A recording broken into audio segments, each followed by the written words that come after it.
Bismillahirrahmanirrahim. Fillimisht falenderojmë Zotin e Madh për gjitha mirësitë dhe begatit me cilat Zoti na ka begatuar dhe na ka bekuar.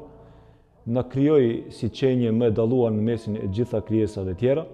por na bekoi dhe na nderoi me udhëzimin e drejtë, udhëzim i cili gjithmonë na orienton në më të bukurën dhe në më të mirën, si për këtë botë, po ashtu edhe për botën e përteme. Andaj duke e ditë se jemi në ambientin e bekuar të muajit të Ramazanit, muaji i cili është një thesar i pashterur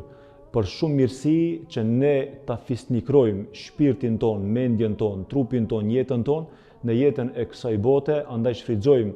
në këto minutazha të shkurta të japim disa këshilla prej asaj që na mëson Zoti i Madh dhe pejgamberi sallallahu alaihi wasallam. Andaj ne përzgjedhëm për juve në këto ditë të bekuar të Ramazanit të flasim për një temë shumë të rëndësishme, për një temë që duhet të jetë kulmi i çdo mirësie për besimtarin në këtë botë edhe në botën tjetër. Ajo është se si ta arrijmë dashurinë e veçantë të Zotit në këtë botë edhe në botën tjetër. Megjithse gjitha krijesat, në veçanti i gjithë njerëzimi, përderisa ata janë të gjallë, përderisa ata ushqehen, jetojnë dhe i provojnë dhe i përjetojnë mirësitë e Zotit, nuk ka dyshim se ata janë nën dëshirën e Zotit. Dhe kjo dëshirë e Zotit i ka plon dhe i ka përthen gjithë njerëzimin. Mirë po, ne duhet të kemi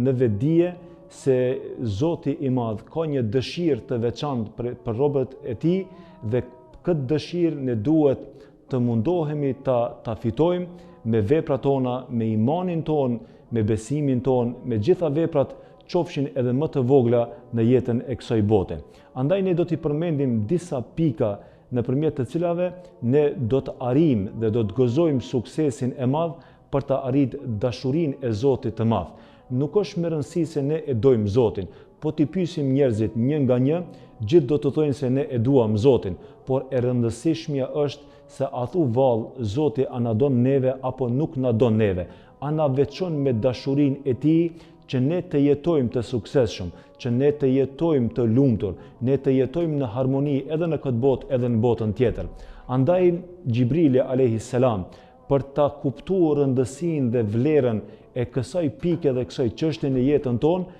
një ditë Gjibrili alayhis salam i erdhi pejgamberit sallallahu alaihi wasallam, njeriu më të dashur, njeriu më të përzgjedhur, njeriu që ishte më i dashuri i Zotit. Ja mësoi një lutje shumë të rëndësishme pejgamberit sallallahu alaihi wasallam dhe kjo duhet të jetë një mësim edhe për neve besimtarve që ne ndjekim Zotin e Madh, ndjekim urdhat e Zotit dhe ndjekim jetën praktike të pejgamberit sallallahu alaihi wasallam. Gjibrili alayhis salam i tha pejgamberit alayhis salam do ta mësoj një dua shumë të rëndësishme dhe kjo dua duhet të jetë në kujtesën tonë, duhet të jetë në lutjet tona, duhet të jetë gjithmonë e freskët në gjuhët tona. Gjibrili alayhis salam i tha pejgamberit alayhis salam, thuaj Zotit vazhdimisht, Allahumma inni as'aluka hubbak wa hubba man yuhibbuk wal amal alladhi yablughuni hubbik. O Zoti i Madh, o ti që më krijove me dashurinë tënde, o ti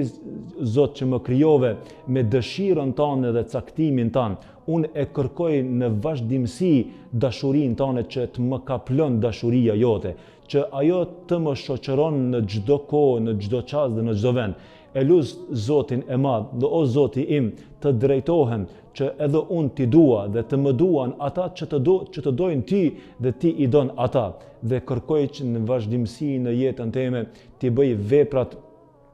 të cilat vepra do të më mundsojnë ta fitoj dashurinë tënde. Cilat janë ato vepra nëpërmjet të cilave na e fitojmë dashurinë absolute të Zotit edhe në këtë botë edhe në botën tjetër. E para që duhet ta kemi parasysh në jetën tonë është se ndonjëherë Zoti e performon dashurinë e tij ndaj robit të tij në disa mënyra, në disa dimensione. Dimensioni i parë është se ndonjëherë Zoti i Madh robin e tij e privon nga disa mirësi që ta ruan nga disa të këqija të jetës kësaj dunjaje. Dhe kjo është ashtu siç na ka treguar pejgamberi sallallahu alaihi wasallam. Allahu ndonjëherë e demonstron dashurinë e tij ndaj robit të tij kur robi i tij dëshiron disa të mirat kësaj dunjaje, mirë po Zoti nuk ja jep. Dhe ndonjëherë na mendojmë se ndoshta Zoti neve nuk na don dhe nuk na kaplon me dëshirën e tij, por realiteti është e kundërta. Sikur se tha pejgamberi sallallahu alaihi wasallam, ndonjëherë i sëmuri që është i afërmi yt e privon nga pija dhe ushqimi që ti mos ta dëmtosh. Kështu Zoti vepron ndonjëherë me neve, na privon dhe na largon nga disa ëndra dhe disa planifikime që i kemi në jetën tonë dhe nuk kemi mundësi të realizojmë, mirë po ne me këtë vepër ne nuk duhet të mendojmë keq për Zotin, por anasjelltas duhet të mendojmë mirë për Zotin, se Allahu neve po na i dëshiron të mirën dhe dëshiron që ne gjithmonë të jemi nën dëshirën e Zotit, na privon nga një e mirë për të na ruajt një të mirë absolute në jetën e përteme. Kjo është e para. E dyta, ndonjëherë Zoti i Madh na sprovon, na jep bela, na jep sprova të ndryshme në jetën e kësaj dunjaje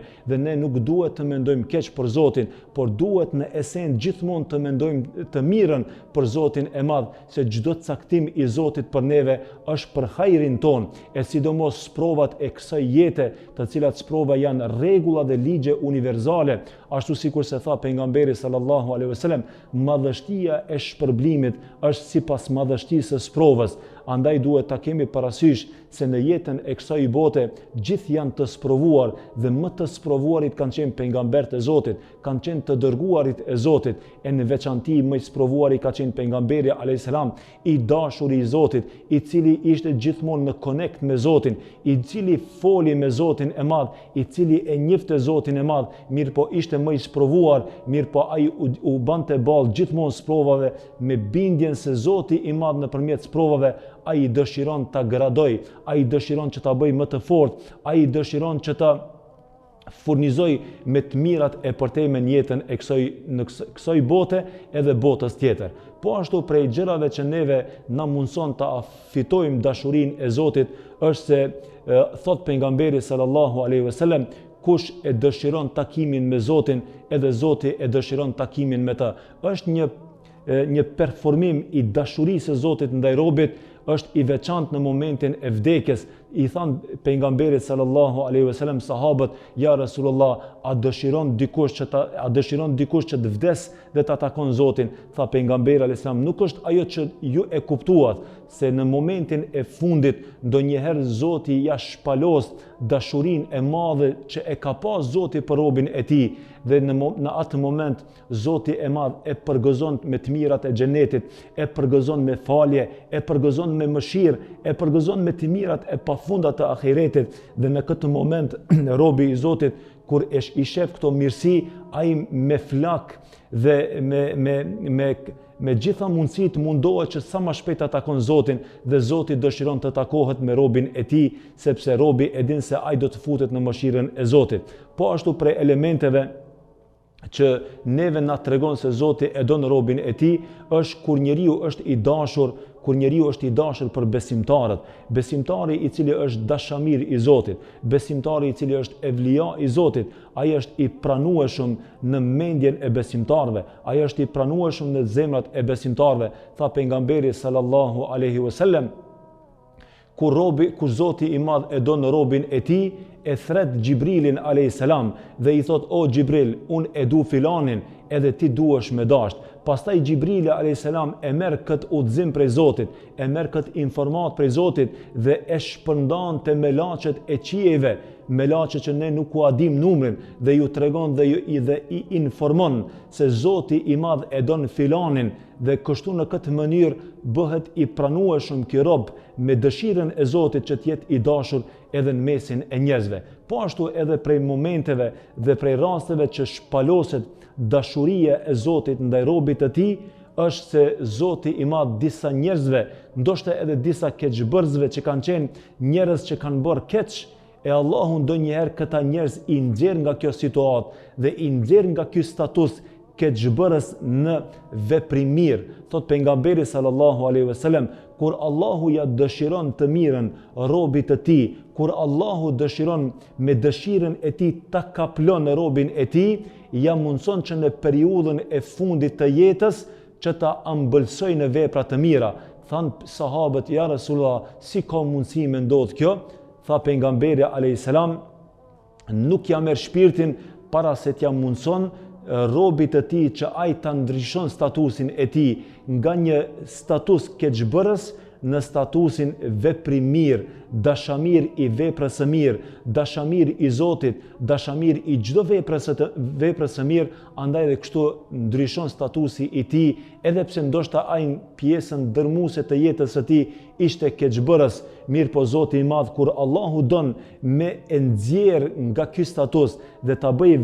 veprimir dhe ta bëj prej evliave të Zotit, ndryshon statusi i tij dhe para se t'ja merr shpirtin, ai pendohet me pendimin e tij të sinqert, ai fillon të bëj vepra të mira, ai fillon të ndryshon statusin e tij, ai fillon të ndryshon edhe mendimin e tij karshi Zotit, fillon të ndryshoj mendimin edhe karshi vetvetes, edhe karshi njerëzve në përgjithësi. Kështu duhet të jetë edhe statusi i besimtarit, kështu duhet të jetë statusi i çdo një njeriu që e ka besuar Zotin e Madh, e sidomos e kemi momentin e volitshme, e kemi ambientin e përshtatshme, e kemi momentin më të mirë. Ai është momenti i muajit të bekuar Ramazan, në të cilën muaj zbret mëshira e Zotit, zbresin melaçet e Zotit, janë të prangosur shejtanët, andaj ky moment është momenti më i mirë që ne të përmirësohemi, që ne t'i drejtohemi Zotit me lutjet tona të sinqerta, që Zoti i Madh të na kaplon me dëshirën e tij, që të na ndryshon statusin ton nga ata njerëz keqbërës, nga ata njerëz që ndoshta e kemi tepruar edhe me mëkate dhe me gjunahe, e kemi momentin tash t'i dorëzohemi Zotit ton me shpirtin ton të pastër, me mendjen ton pozitiv, me trupin ton dhe me fizikën ton, që Zoti i Madh të na falë, Zoti i Madh të na mëshiroj dhe Zoti i Madh të na fus në atë rrethin e vogël, në atë rrethin e ngushtë, që të jemi evlia të Zotit, dashamir të Zotit, se ai i cili arrin të jetë dashamir i Zotit, për atë jeta është xhenet, për atë jeta është një kopsh xheneti, për atë jeta është e lehtë, për atë jeta është një mejdan i veprave të mira, që ai asnjëherë nuk do të lodhet që të bëj vepra të mira, ai asnjëherë nuk do të lodhet dhe nuk do t'i shteret vullneti për të bërë vepra të mira. E lutem Zotin e Madh që të na bën të tillë, të na bën prej atyre besimtarëve që do të na kaploj Zoti i Madh me mëshirën e tij në këtë botë edhe në botën tjetër. Ju përshëndes me përshëndetjen më të bukur. Wassalamu alaikum wa rahmatullahi wa barakatuh.